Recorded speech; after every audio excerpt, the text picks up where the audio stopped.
Bonjour à tous.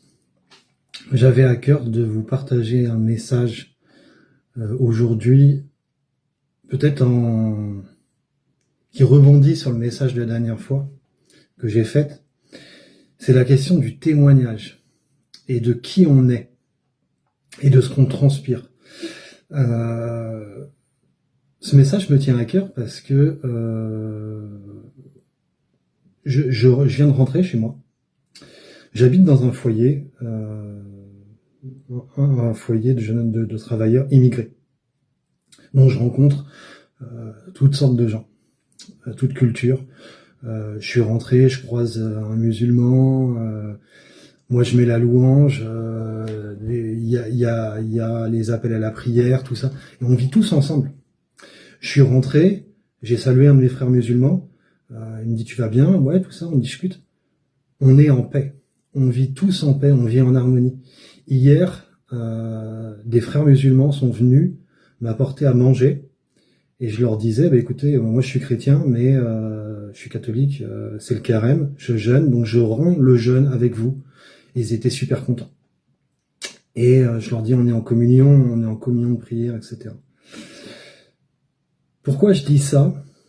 C'est parce que j'ai l'habitude de dire, et je le pense, un chrétien doit, avant de se reconnaître, avant un signe distinctif, je porte toujours ma croix, j'ai toujours mon disonnier sur moi, mais c'est la seule chose qui me distingue en tant que chrétien. J'ai jamais affirmé à personne que je suis chrétien. Les musulmans qui me rencontrent, que je rencontre, les non-croyants que je rencontre, s'ils font pas attention à ma croix, s'ils font pas, voilà. Il y a rien, je viens jamais en disant je suis chrétien ou pas. C'est mon attitude qui doit dire ce que je suis. C'est notre attitude qui doit transparaître de ce qu'on est véritablement.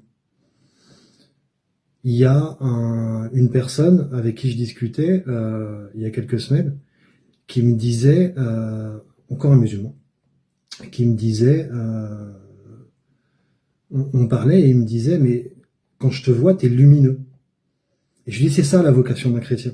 C'est pas de dire, d'apporter une théologie, d'apporter un message, etc. C'est d'être un témoin, c'est d'être lumineux, c'est de vivre pleinement ce qu'on vit.